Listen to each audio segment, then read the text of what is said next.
What a day. What a week in the NFL. We completely threw away the show notes we had. And you guys know how I am with my show notes. But we have a great show lined up for you. And to bring it home for everybody tonight, we have Mr. Dan Lamagna. That's at FF Coach Dan on Twitter. What's up, Dan? Man, I'm excited for tonight. It's been a wild day here. I'm home now after my 6th and 7th graders, did me proud tonight. 6-game win streak. We go to our version of a conference title on Thursday, so we're excited about that. And then, the NFL needs to make announcements when the news is going to blow up during the day. I have all these meetings during the day. I see our Discord blowing up, and so I'm excited to talk about it now. It's all pent up. It was a big day, and I honestly think it was possibly the most exciting off-season day for Dynasty, maybe ever. But before we get there, I know this man has a few things to say. Well, hold on. He doesn't even let me to introduce him. You know who he is. It's Mitch Sorensen at DynoMC on Twitter. Come on, Mitch. So, I know you guys were going to use any reason you could to skip over what happened this previous week after our last show. And I know there was one or two news things that happened today. But nothing is more important than what happened during the combine when your guys' favorite running back that you were just talking, oh, he's so wonderful. Kyron goes out there and runs a 4.72 on a track to where offensive linemen were running 4.6s. I mean, hey, that was unofficial. I'm just glad I wasn't in that position to where now I have to find other news to cover up for my news from last week because Kenneth Walker was kind of okay. Hey, I don't know. JB has just flipped the script on this whole narrative you have, Mitch. He's got a new running back today. He's bringing in combine backs to the show. Every diversion he could create. Good job, JB. I'm proud of you. I know. For those of you that have not tuned in on the Dynasty Theory YouTube channel, I had the chance to sit down one-on-one with running back from Arizona State, Rachaad White. It was a lot of fun. Like I said, 8 minutes. Check it out. It was a very nice interview. I thought it went very well. But like I told you guys before we started recording tonight, before we went live, I said I had to put something together to cover my ass here. And this is what I meant. So really quick, we get down to 109 to 111. If I were in a startup today that had rookies included, not placeholders, but actual rookies included, or I was in a pre-NFL draft rookie draft, because of the way I look at risk, I would not take Kyron at this spot. So that was my asterisk. That was the way I got out. That was the escape hatch right there. Because I was hold on. I was sitting there today and I was thinking, okay, I know Mitch is going to attack Dan and myself. Kyron Williams, he's still finishing up his 40-yard dash. For the record, officially it was 4.65. That 4.72 is unofficial. But I was like, I know I talked about this, so I have something to cover my behind. That was it right there. That was it. Right. And we've opened all these rookie shows saying, hey, we're still gathering information. It's early in the process. This is new information that John and I needed, Mitchell. We adjusted accordingly because we're no take lock here. We're flexible. You should have learned beforehand, but it's okay. Anyways, I guess we could talk about that other stuff that happened today. Well, like I said, we did have a really nice show lined up discussing the NFL Combine, specifically the running backs, and then also our wide receiver rundown, similar to what we did for quarterbacks and running backs. That is probably going to be moved to a Patreon exclusive show because the NFL said, guys, we have something that you need to talk about. And we have a whole laundry list of things. First of all, we haven't spoken on air since we found out that Calvin Ridley is suspended for 1 year, and then he can apply for reinstatement. Now he is able to appeal this. I think he had 3 days or 5 days to appeal. I haven't heard anything about that.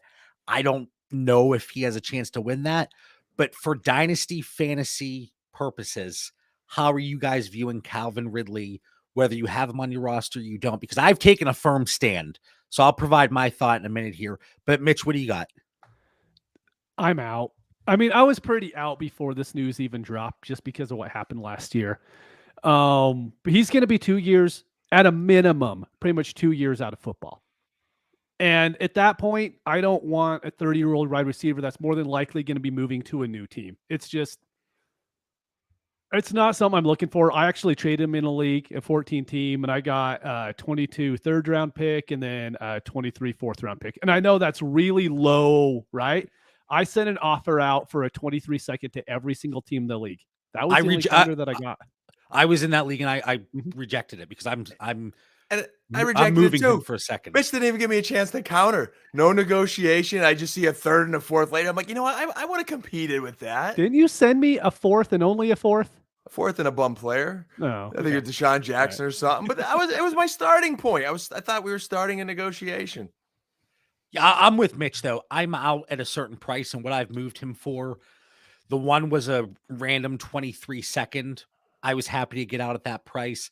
Again, there were question marks around Calvin Ridley to begin with, and not to say, and I not to make light of the situation, just because he did place these wagers, no matter how big or small it is, doesn't mean that he does not have mental health concerns. Like it's not a one or the other. So I think that's something that still needs to be thought of when we're discussing Calvin Ridley. So the gambling aside, the 1 year suspension aside, what's that going to look like in a year? Or is he just going to say, heck, I made a few dollars, I'm good?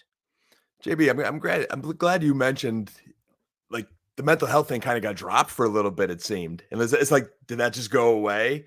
And this just feels different than any other situation we've been talking about in the last couple of years. I'm with Mitch. I was kind of out before, and now I'm definitely out because it's another year removed, but also out because it is just so different than like we've had so many of these conversations, the Kareem Hunts, the Tyreek Hills, yada, yada.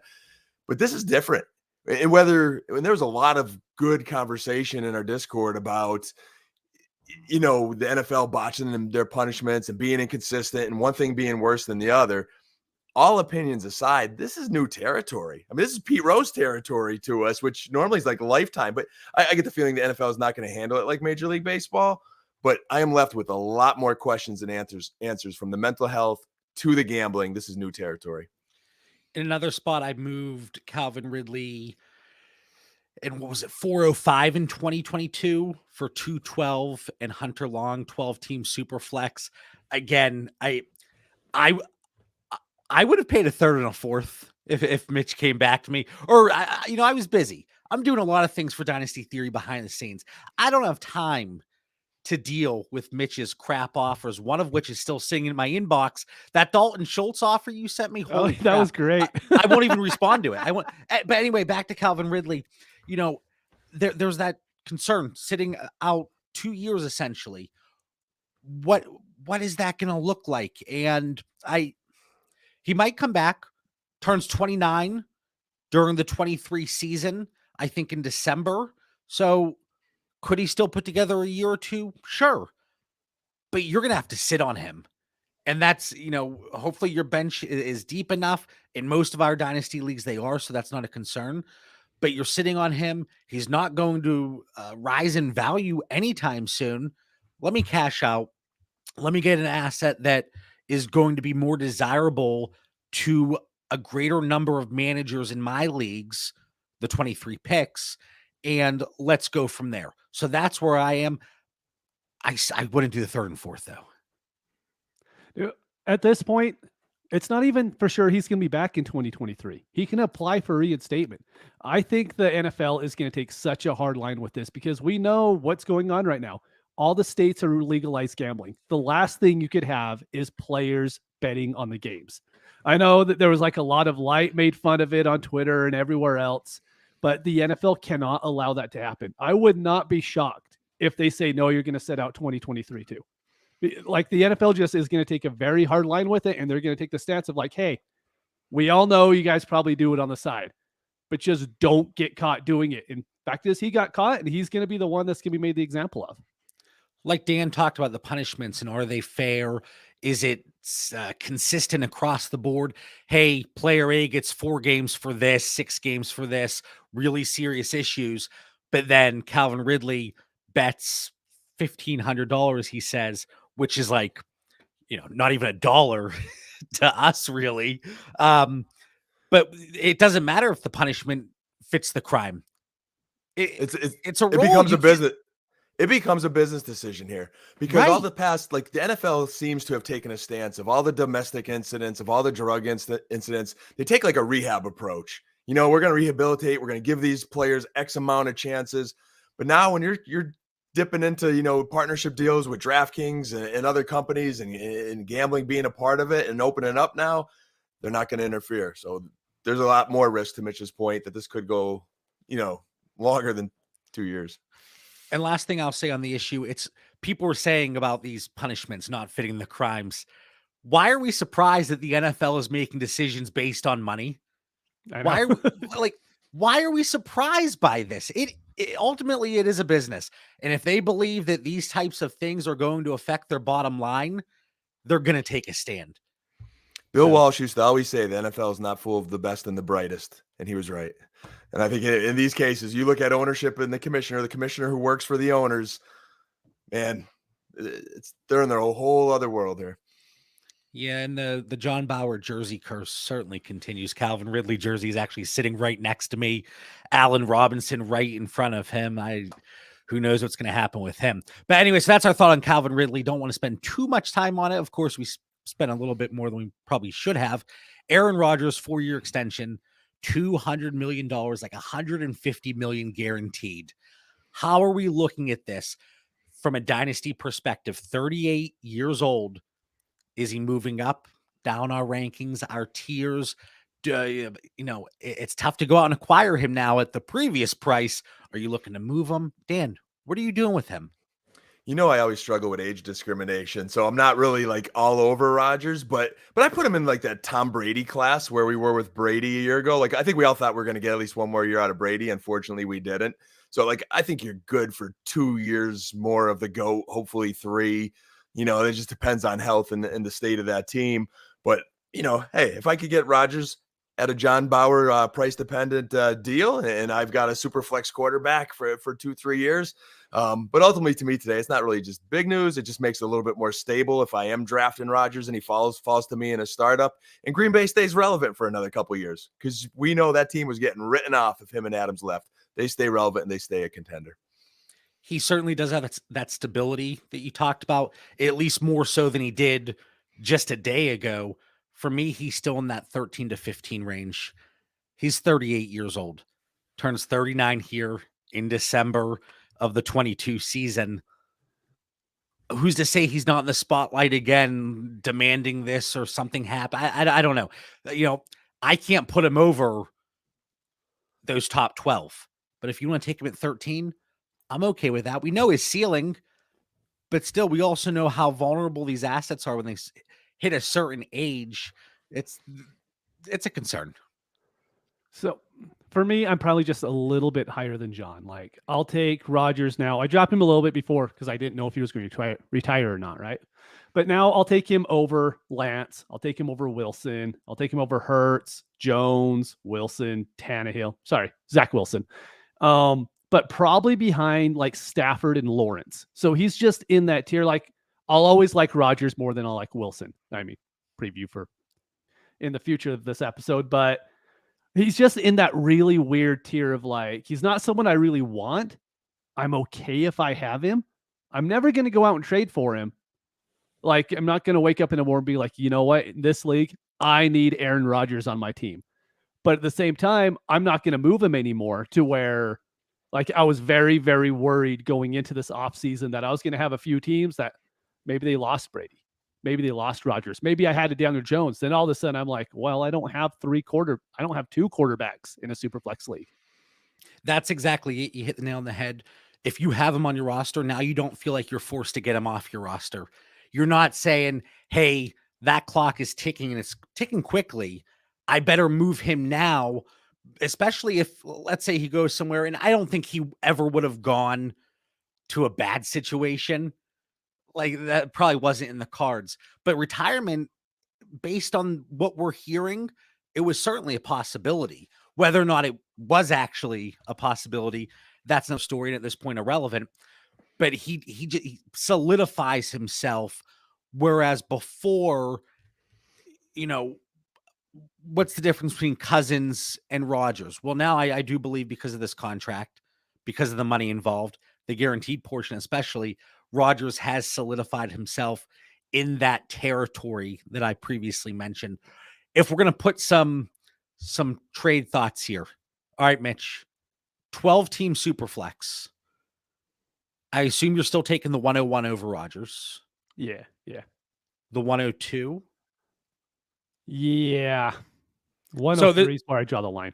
Just because I think I could probably get, if Willis ends up going pretty high, I take Willis over him. Breece Hall's probably going to have the dynasty value that takes him over Rodgers. But that 103 is the point to where, it's pretty iffy on what I want to do.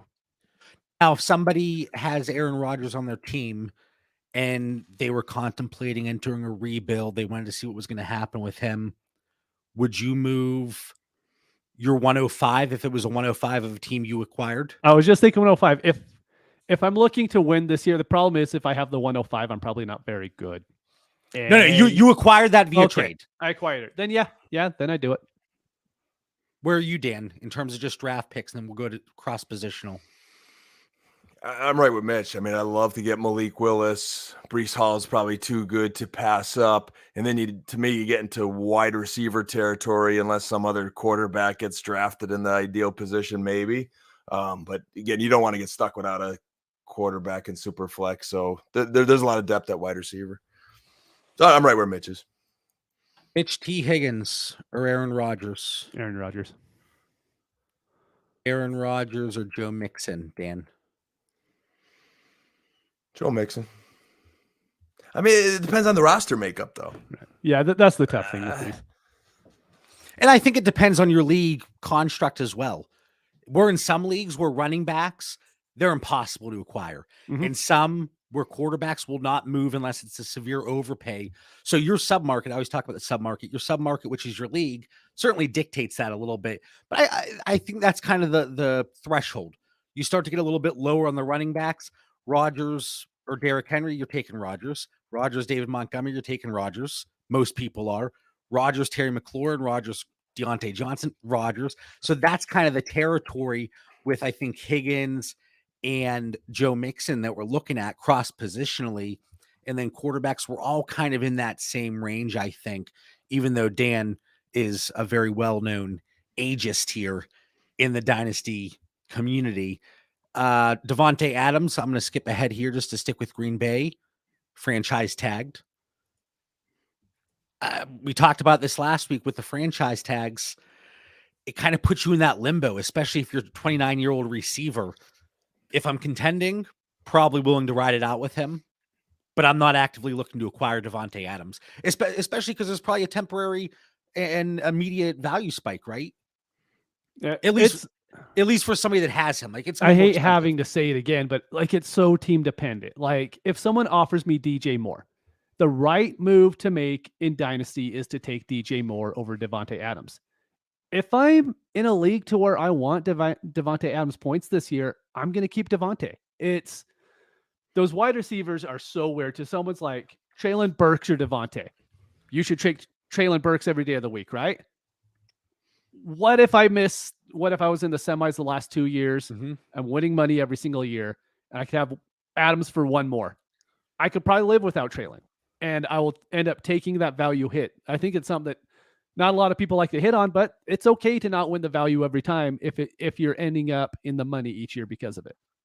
Especially for wide receiver, because it is so, there's going to be plenty of opportunities later in the year, the next offseason, next year, 2 years from now, that you can backfill the position. Whereas we're talking about Aaron Rodgers, it's tough to backfill that. But a Devontae Adams, despite his points over the 25 points per game, 22 points per game the last 2 seasons, you can find something later in your. I mean, not that they're on the same level by any means, but you get a Hunter Renfrow. That point per game difference isn't as drastic. Still 4, 5, 6 points, but when you're looking at a +6, -4 for interception league at quarterback, Aaron Rodgers and Zach Wilson was quite a discrepancy last season. So that's kind of like like I can appreciate and I can buy into the fact you're going for a title. You love the way your team looks right now. I mean, everybody for the most part loves the way the team looks in March, especially if the startup just took place. But Davante Adams certainly could be that piece to the puzzle. Dan, were you going to say something there? I was muting. Mrs. Lamagna was going by. Oh, okay. We don't want to interrupt. So looking at this tier that I have, Higgins, DJ Moore, Davante Adams, Diggs, Kupp, Tyreek, DK Metcalf, Debo, and then the 101 to 103 essentially in that tier.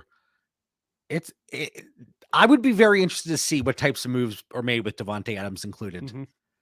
I don't know that we'll see many where, I mean, his value is not going to rise throughout the offseason. And then if they do draft a running back early, and I know we say it every year, but maybe that had something to do with it. Maybe Rodgers is like, listen, guys, enough whatever we've been doing the last few seasons. I want a wide receiver early. Like, can we pencil that into the contract? Don't type it in, just a little side note, so then you see a Davante Adams perceived value drop a little bit. I mean, I think for the most part, it's not actionable, but people are probably going to hold in this situation.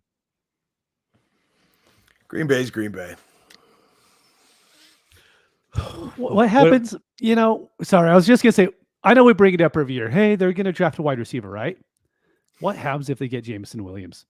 Like, what does it do to that offense if you just get a burner like that could open it up for everybody?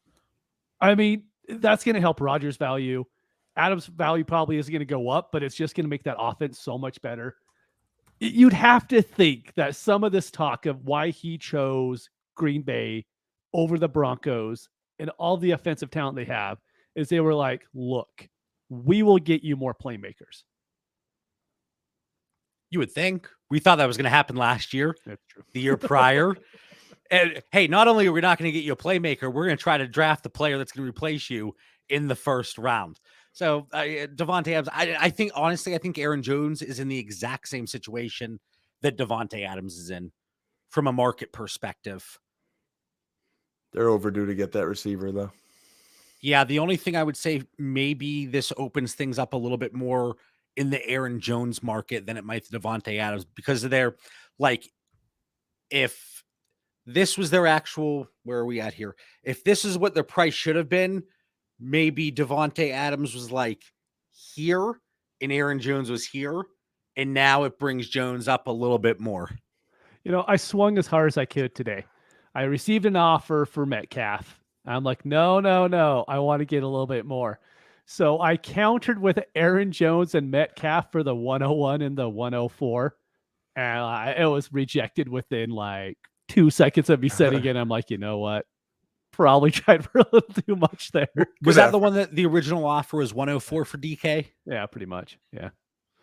Well, we're going to get to DK here in a second. But yeah, I would love to see, and I'm sure we're going to talk about this in the Discord nonstop, but potential trades involving Aaron Jones, whether you're acquiring him, looking to move off him. Same with, I was going to say DK Metcalf. We're not there yet. Davante Adams, but then AJ Dillon, younger asset. His value's fairly stable, at least in terms of our running back. So yeah, that's Aaron Rodgers, 4 years, $200 million. It's a lot of money. Not the only quarterback making waves today, guys.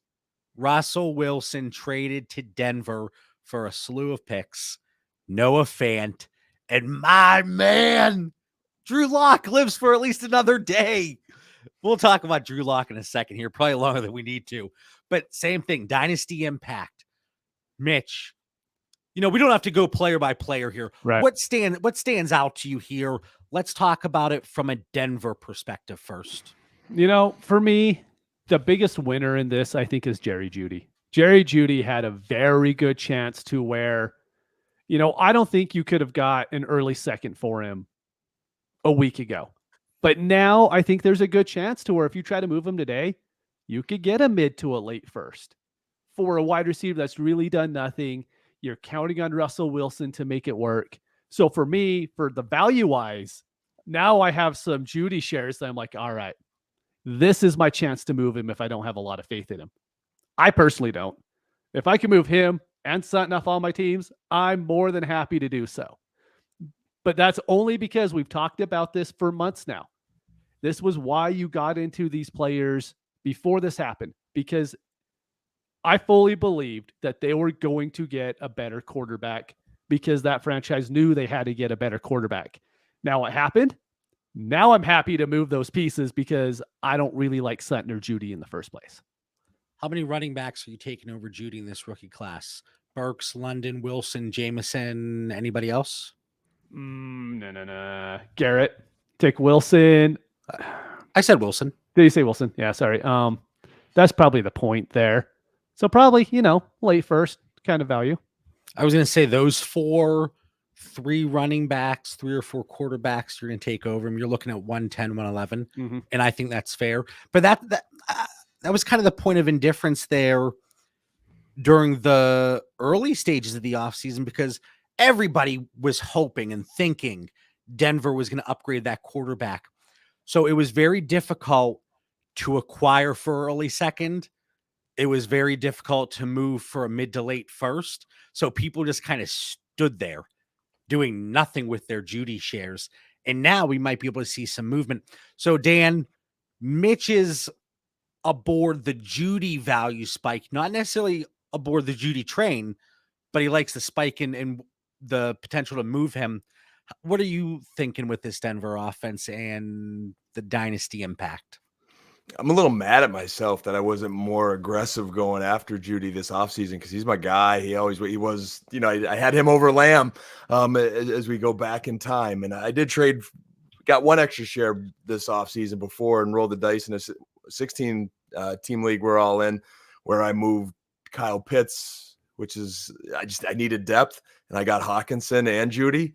And now this trade makes me feel a lot better about that deal. So I'm very happy there.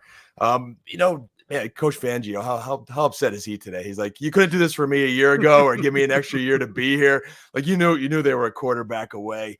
So this is going to be a really interesting offense to watch. We're seeing all the posts today, hey, Russ could carry 2 receivers. So, even Sutton gets a little bit of flair in there today. The tight end situations, does Albert O become relevant now? This is going to be interesting. Denver's a contender in that AFC West, where you need to score 30 points a game, to play with Kansas City and the Chargers. This was an offense we liked a year ago. So all those guys go up in value right now. It's just, I need to keep studying Denver and Coach Hackett and where he's going to go with this offense. That's the thing too. Like, this offense is going to look completely different, not just from Russell Wilson coming in, but the overall scheme, I think, in general. What we saw in 2021, I had to think about what year it was. I had to look at my clock when I said that. What we saw in 2021, it's not going to be reflected here in 2022 with Hackett and Justin Outen coming in, the old tight ends coach there in Green Bay. So there's a lot of things happening here that I want to run through. And it's funny that Mitch brought up Jerry Jeudy as the main beneficiary from a value spike, because I think, and maybe this is more of a production thing, but I think Courtland Sutton is a big beneficiary here. So last year, Russ was top 10 in deep pass yards per attempt. So anything over 20 air yards, he was at 14.5 yards per attempt. Bridgewater and Locke were in the bottom 8 at 9.4 and 10.2 respectively. Courtland Sutton, whenever he was targeted down the field over 20 yards, quarterback rating of 70.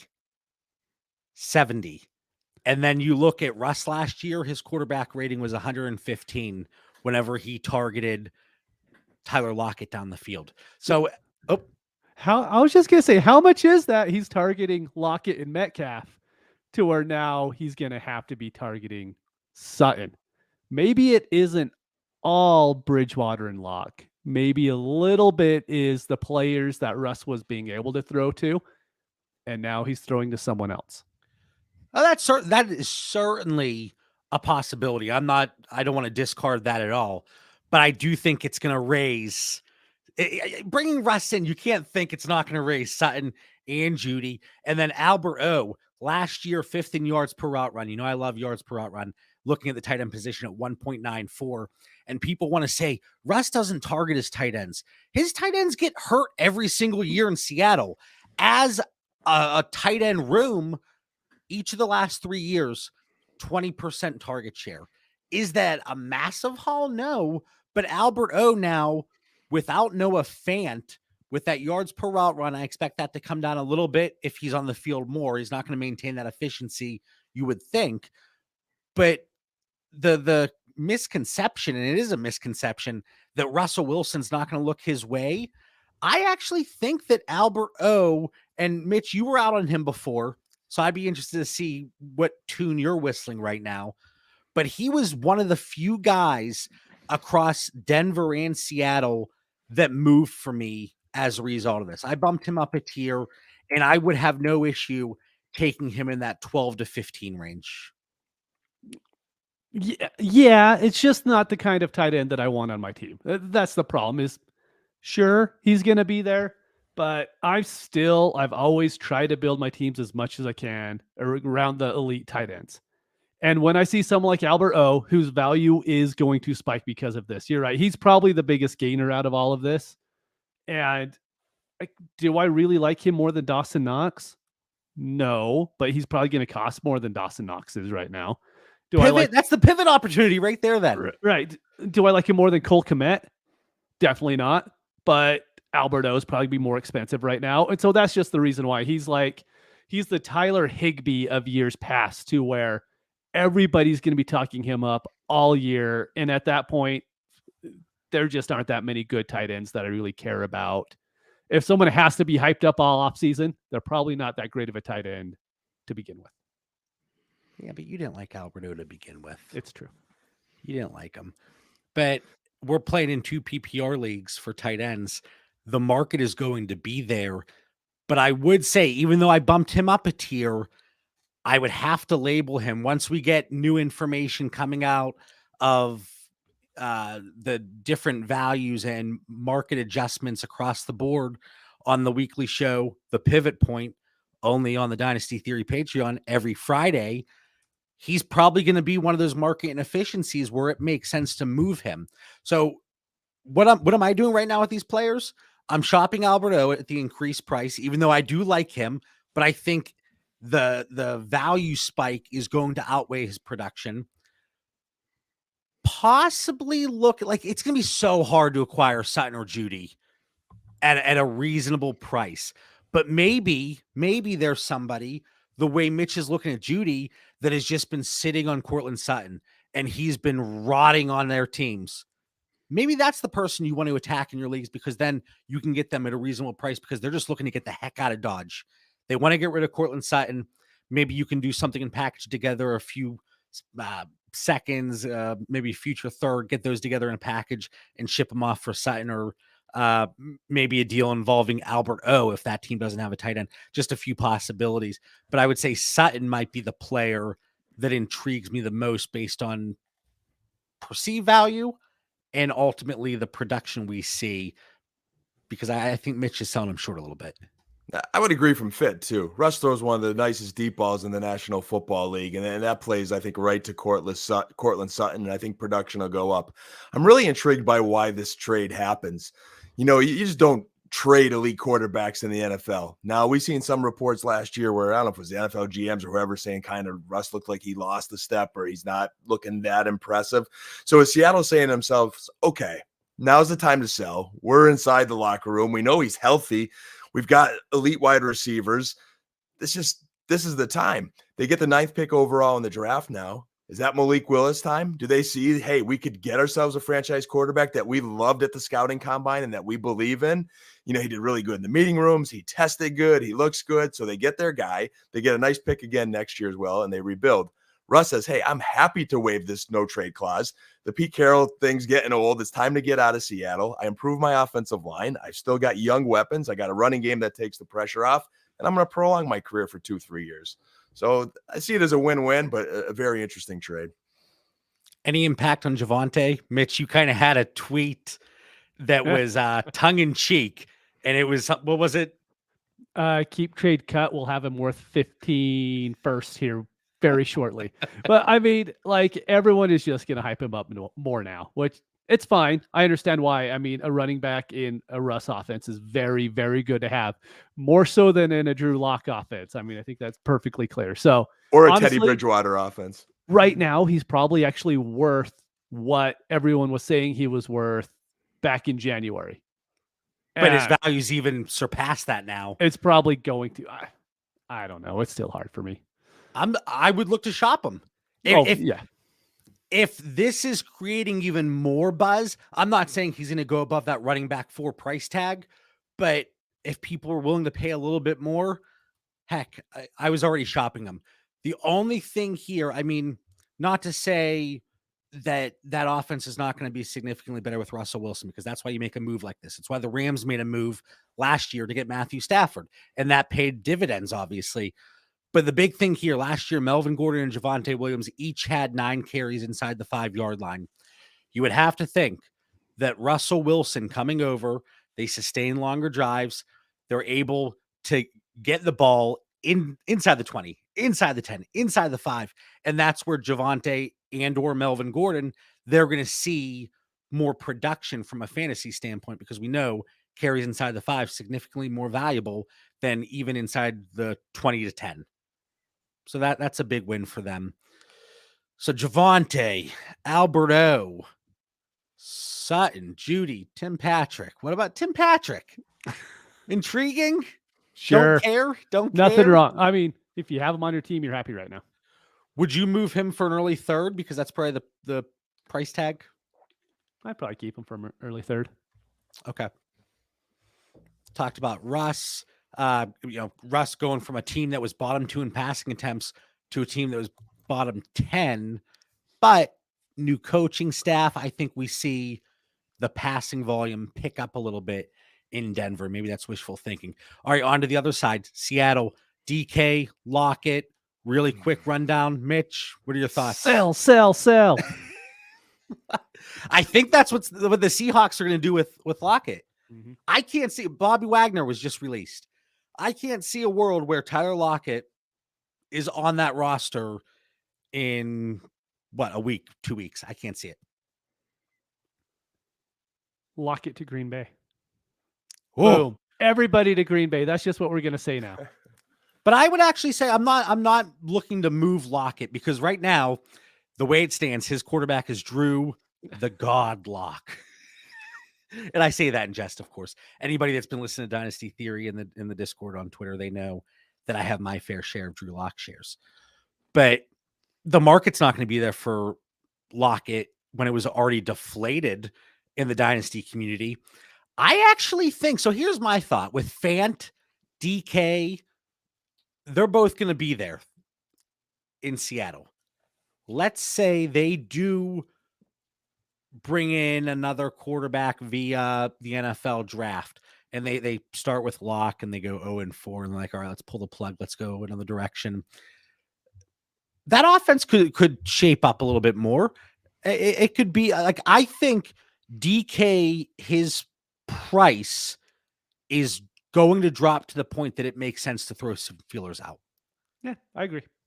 I do. Is his production going to see a hit? Absolutely. We talked about the success that both he and Lockett had with Russell Wilson, and the success down the field, but that price is going to drop. And I think Noah Fant overall, I think production versus value, it's like a lateral move. I think his production will match his value. So if it drops a little bit, maybe his production drops a little bit, that wouldn't surprise me at all. So I would say Fant, if you are a true believer, then you're going to see the upside here. Well, there's no Alberto. That team's probably not going to be playing from behind more often. They start to see an uptick in passing attempts. But then if you didn't like him to begin with, well, now he's behind DK and Lockett. Drew Lock throwing him the ball still. Malik Willis is going to be there. It's just a matter of time. Yeah, I would be shocked at this point. And there'll be such buzz around that. Yeah. Do you guys think I can package lock with a third for a second anywhere? I've seen crazier things happen, so I think Yeah. there's a chance. I mean, you're in 1,000 leagues now, so it should probably happen at least 0.01% of the time. I'm going to test the waters. I'm going to blast that out. I'm going to offer up Drew Lock just to anybody. And I'm sure it's going to be rejection. But you sit on them, they most likely are going to bring in another quarterback. And then any value is lost. I want to go back to a comment that Greg had in the chat, and I think it's a valid point. Let's say Denver drafts another tight end. Let's say Denver, I would say free agency, but every tight end is going to be locked up here on the franchise tag. Immediately, you see Alberto's value drop a little bit because of that. So it even, to me, it even pushes it more that his value now, if you get out, hedge that bet a little bit, avoid that potential risk with them bringing another tight end in, his value is surpassing what his production could be. But that's just my thought. Nick, feeling better about moving DK for Amon-Ra and a 23 first. I was told I was crazy. You look like a freaking genius now, Nick. Yeah, it was a good trade then. Better trade now. Yeah, DK, I honestly don't know. I got to check. I think I might have in one league. I think So yeah. little more than 1% rostership. I just, but now, hey, like I said, I'm going to go take a look, see what the price is. TJ, that Lockett contract extension looking tough for a trade, 30 million dead cap this year and 21 next. Yeah, maybe they just eat some of that and cut them in, who knows. Mike Williams, 3 years, $60 million. Josh Palmer truthers are crying in the corner. Mike Williams, this is the best case scenario for him. Mm-hmm. Best case scenario. I'd like to see I called it. When I said he was going to be a wide receiver 1 this time, when I said it back in September, I was a little wrong, but I completely foresaw all of this happening, and he's like a wide receiver 3 probably in dynasty value. But I was going to say, like, is it 27 to 31 fair? Yeah, exactly. I mean, a little bit probably behind Keenan, but like really close to Keenan just because of his age. It's one of those weird things to where you're going off the talent versus the age and that. But I'm not really, I hate saying it, but like, it doesn't make me want him anymore. I'm not like, hey, I have Mike Williams. I'm like, okay, well, at least he's not going to the Texans, so that's a plus. Here's the type of move I would look to make, because again, this couldn't have gone any better for Mike Williams. 3 years tied to Justin Herbert. Dan's on mute over there. I think he's getting yelled at. Who knows? Or just adjusting the hat. But a move that I might look to make, and this is a glimpse into the pivot point, patreon.com/Dynasty Theory, $5 a month, free for March. Mike Williams in return, Mike Williams plus for my Darnell Mooney. And I think that could get done. There's going to be plenty of agists in your league, Dan Lamagna, where something like that could get done. Kadarius Toney for Mike Williams type deal. Could that get done? Oh, yeah, I think so. So again, I know he's 27 years old, turns 28 in October, but this is the best case scenario for Mike Williams. So somebody that I will be throwing a few feelers out just because people are going to be thrown off by the age. And maybe now they have the opportunity to dump him, just like Cortland Sutton, just like Jerry Jeudy that we talked about earlier. So Mike Williams, somebody I'm looking to possibly go out and get. Dan, you've been quiet tonight. What's going on? I'm soaking it all in, man. I'm just soaking it all in here. That Los Angeles Chargers offense, I'm hoping it could evolve. Do they improve the O-line? I mean, just absolutely love Justin Herbert, but they've got to be better next year. You can't not make the playoffs when you have Justin Herbert, and now Russ comes into the division here. So, either Palmer's got to evolve as a better number 3, or the tight end position has to evolve. I think there's still potential ceiling there, Mike Williams, if the guy could just stay healthy and that offense could take a jump, but it'll be interesting. Yeah, it's somebody that I like I said, I'm looking to acquire and trying to throw out some of those possibilities. Looking at the running backs, would you do, Dan, because I know you like this other gentleman, would you do Damian Harris for Mike Williams? I'd rather Mike Williams. Mitch? Same. CEH? I'd rather Damian Harris or Mike Williams. I'll take Mike Williams in a second. Yeah. All right. And then looking at the rookie wide receivers, we talked about the big four. And then would you take Olave, David Bell, Pickens, Dotson, and Sky Moore over him? Olave. I don't know about the rest yet. We'll see with draft capital. Okay. And I think that's certainly fair. So 5 rookie wide receivers, you mix in 8, 9 other players across the board. Now we're looking at 203-ish range. There's no way I'm taking a Sky Moore or David Bell, maybe Olave or Dotson, but I think there's a separation. I'd really be watching landing spots. I got to look here. Hold on. I'm on the clock in a startup. Is Mike Williams available? Hey, John, we have a show here. He's not available. I've heard about this startup. I hear it's a very fun, talkative group. And everyone gets along really well. That's the other one. That's that. Oh, I forget you're in like 10 startups at once. Just 2. All right. So I won't waste your time with my starter pick. Greg says, who will the Chargers tight end be? Just for value's sake and for the shares I have, please, God, let it be Evan Engram. Please. Right. Yeah. So I can get him off a few of my rosters. I got to be over 30% rostership. I have to be. And I even dumped a few shares fairly cheap last year. But we were so excited. And oh my God, Greg, perfect segue. Thank you. We were so excited for a lot of these tight ends, right? Well, Mike Gesicki, Dalton Schultz, David Njoku are franchise tag. Njoku. That's like an Italian dish there you just created. A little Njoku. So Mike Gesicki, I don't think that's out of left field. Dalton Schultz, not out of left field. David Njoku? All right, that's last Njoku. The David Njoku, I thought it was more humorous, apparently. Whatever, I don't care. David Njoku, $11 million? Like, what? I don't understand this one at all. Like, 2 of them make complete sense. Schultz makes sense. They got rid of Cooper, right? They should have kept Cooper and let Schultz go. It's not official yet, Mitch. It's not official. Sorry. But Gesicki, also, you can see why he's franchise tagged. I do not understand why they franchised Njoku. Like, they have Hooper. Okay, they're going to cut Hooper. All right. They have Bryant there, who's perfectly fine. Like,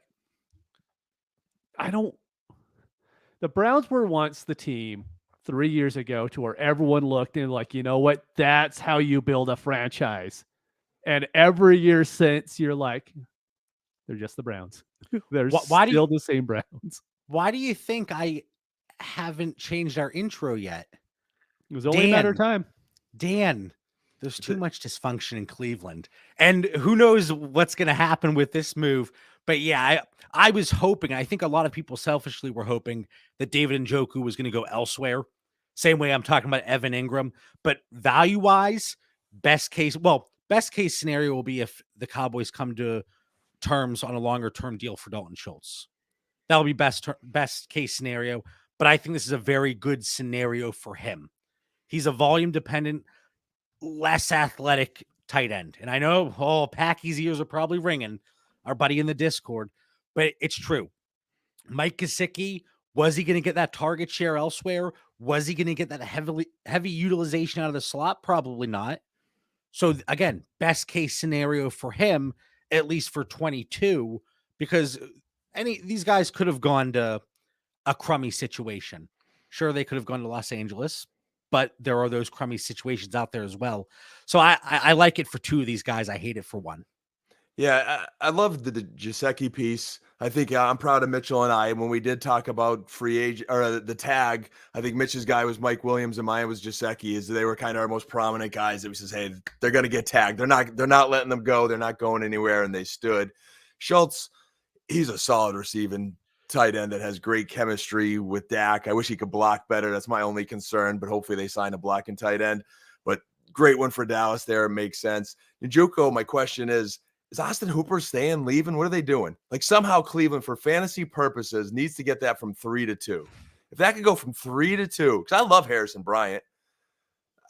I like all their tight ends to some degree because they utilize the tight end in their offense, but someone's got to go, and it's down to Hooper. So is there any upward or downward movement for you guys for the two, Gesicki and Schultz? They are staying where they were for me. Staying right where they are. I had Schultz a little bit lower. I'd probably put him closer to Kmet and Gesicki right now. I'd probably put all of them in the same tier. But I mean, that's a very, very small move up, but that's it. Yeah, I have Gesicki one above. I am with Knox, Fryermuth. Still deciding on Fant, what I want to do, if I want to drop him down just a little bit. But like, again, ultimately, is it a dynasty team breaking type move or slight shift in evaluation? Most likely not. But Dalton Schultz, we've talked about this. Even in 2 PPR, I will move him for 109, 110, 111, and I've tried. And we had some folks very adamant, JB, you're crazy. Look at what he did. I'm going to buy at that price. I haven't found a buyer yet. So if they're out there, I have Dalton Schultz in the league that you're in with me. Shoot me over an offer, 108, 109, 110. I will snap accept. Dan, any movement for Schultz or Gesicki, like I said? I mean, I like them both, but they're not moving up by any means. I just think they're in a good situation. They're right where you want them. I wouldn't overvalue either of them either. No, and it's good to see too. And somebody in our Discord, again, great conversations and ideas floating around, but they said that it's all, you should be a little hesitant. Maybe I think it was Gordon, a little hesitant whenever these teams let these players go, like Austin Hooper. Why didn't they franchise him? And now we're seeing it with Dalton Schultz and Mike Gesicki. That not necessarily a huge stamp of approval because it's not the longer term contract, but it's still a somewhat glowing endorsement that they wanted these guys to stick around. Oh, and one more franchise tag, Chris Godwin. But it sounds like they are trying to work out a longer term deal. The $1 million question is, who's the quarterback? I think Dallas is trying to work out a longer term deal with Schultz as well, and I wouldn't be surprised if Gesicki does as well. That's what it sounds like, yeah. And I think those are the best two scenarios. Again, to compare it with Njoku, it's not like we're praying, please get out of that situation, get out of that crowded tight end room. These are two spots that Schultz and Gesicki can flourish, especially with Blake Jarwin, the hip injury that is not common among NFL players. It's common among other sports. That's kind of a concern, right? So who knows what's going to happen there. Last thing, this is more like the rumor mill, if you will. Multiple teams are calling the Panthers about Christian McCaffrey, and they want a first and a player. Oh, man, they're in for a rude awakening. Who's said in that? I'm just trying to decide who. Like, who's really trading for him, wants the contract. I have a hard time even naming a team who I think is going to do it. You know what I mean? Buffalo would be intriguing, but they're not. They've been so smart about things. I don't think they're sending a first, let alone a first and a player. You get a team that's drafting later. Maybe they can't get a Breece Hall, and he could fit an offense. What does Tampa Bay do with Uncle Lenny if they don't resign him? Is that an ideal landing spot to get some offense there now that Brady's gone? I don't know with their cap situation, right? But the cap situations, yeah, it's a big concern in Tampa Bay. Goes from Darnold to Trask. Oh, man, that would be horrible. Hey, he could have 200 receptions for 400 yards. Buffalo would be scary. That'd be, oh, wow. Yeah, that would be interesting. Ultimately, I don't think anything happens here. Same. I think Christian McCaffrey at his price right now, he's in that range of running backs that he's not necessarily valued as a JT, a Swift, a Javonte Williams. What about team of Philadelphia? Sorry, I got excited there. 3 draft picks in the first round. They have a first to pick. They let a Miles Sanders or Kyle, Gainwell or somebody go in the deal. There's your player.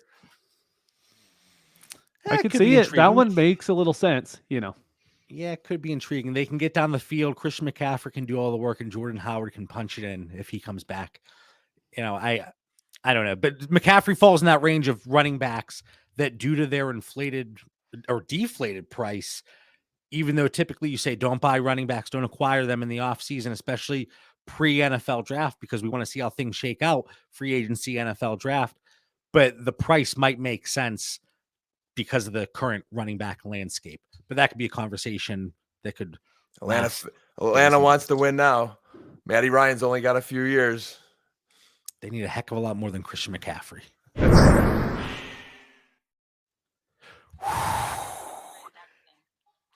I don't like it. You don't I like it? The other one. You like the other one? You like this one? Final thoughts. Online and in person. Help is here. Where's that coming from? Adam, you literally took the call while we're on the show. What is the compensation? What did you Who's? That might be mine. All right. So, so Dan's final thought is I got to figure out technology, guys, because who was that? Was that Max Kellerman coming through? I think it was. I had the ESPN site on there. I was looking at the draft order, and then I guess there must have been a video playing in the background. This sounds like copyright infringement now. I think ESPN's going to shut this down. All right, Mitch, what is your final thought here? You didn't like the first one? It was okay. I gotta tweak it now. I gotta tweak it again. Well, we need the sound. Final thought. Yeah, I know. Like everything else. But all I'm going to say is, because we couldn't talk about wide receivers tonight, is don't forget about Jameson Williams. I think we're going to see him sliding down in ADP a little bit. I don't think NFL teams are going to let him slide down at all, especially with Burks having, a good combine, but not the blow up one everyone was expecting. I think Jameson is going to go a lot higher than people are expecting. I wouldn't be shocked if he goes in the first 18, 19 picks of the NFL draft, and he's going to be the kind of wide receiver who I'm going to get the back end of the first round in rookie drafts, and I'm going to love doing it all day long. I'm 100% on board with you, and you're joining me for the pivot point this Friday, right? Yep. So I think we can talk about, it could be an extended show, 4-hour extravaganza. And then I know I always talk about the Patreon, but we're also doing the live draft party. First 2 days of the NFL draft, we have some giveaways, some stupid fun games planned. It's going to be a lot of fun. And just hanging out, having a few beverages, sharing a few laughs. It's all about the good times. All right, make sure you follow the show on Twitter and Instagram at Dynasty Theory FF. If you enjoy the show, hit that subscribe button wherever you get your content, and check out our Patreon, patreon.com/Dynasty Theory. Dan, you lost your final thought privileges. I'm sorry, buddy. It's fair. You threw me off tonight anyway. I'm in rookie mode for my final thoughts. The show notes change, so I just can't wait to talk wide receivers at some point here. That's really pent up. Well, now I feel bad. What was your final thought? I was just going to give a shout out to it fit more with the rookies, but for anyone playing IDP leagues, okay, I work at Lackawanna College, and our boy Jaquan Brisker from Penn State, he was a transfer from Lackawanna, ran a 4.49 40, 22 reps in the bench, jumped well. Look out for this guy in the IDP leagues, man. Proud of our boy. All right, so everything I just said for Mitch Sorensen, Dan Lamagna, I'm John Bauer. We'll see all of you next week. Thanks, everybody.